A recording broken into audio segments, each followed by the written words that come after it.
दिवावासियांनी छेडले आंदोलन, भूसंपादनाची प्रक्रिया योग्य प्रकारे राबवा, अन्यथा यापेक्षा तीव्र आंदोलन।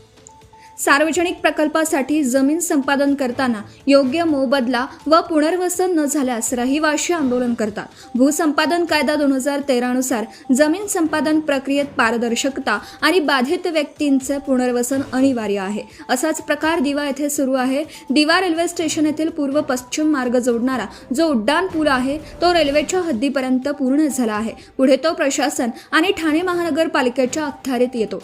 तो उड्डाण पूल जिथे उतरणार आहे त्या जागेत राहणाऱ्या रहिवाशांवर अन्याय होत आहे। त्या पुलासाठी लागणाऱ्या जागेचे भूसंपादन योग्यरित्या झालं नाही तर जमिनीच्या मालकांना त्यांच्या जागेची कवडी भाव मिळत आहे, तर भूसंपादन करायला येताना अनधिकृतपणे भूसंपादन करत आहेत, तर अधिकृत जागेचा सर्वेही झालेला आमच्या पत्राचे योग्य ते उत्तर मिळत नाही।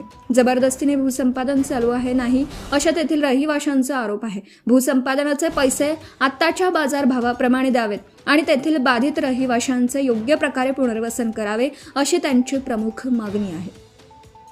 यासाठी त्यांनी ठाणे जिल्हाधिकारी कार्यालयातील अधिकाऱ्यांबरोबर चर्चा केली आणि आपल्या मागण्या त्यांच्या समोर मांडल्या।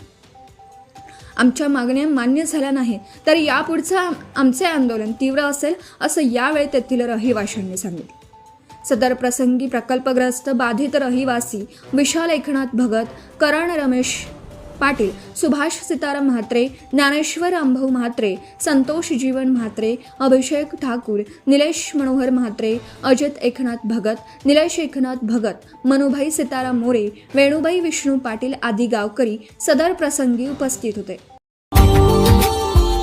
Subscribe now and press the bell icon. Never miss an update.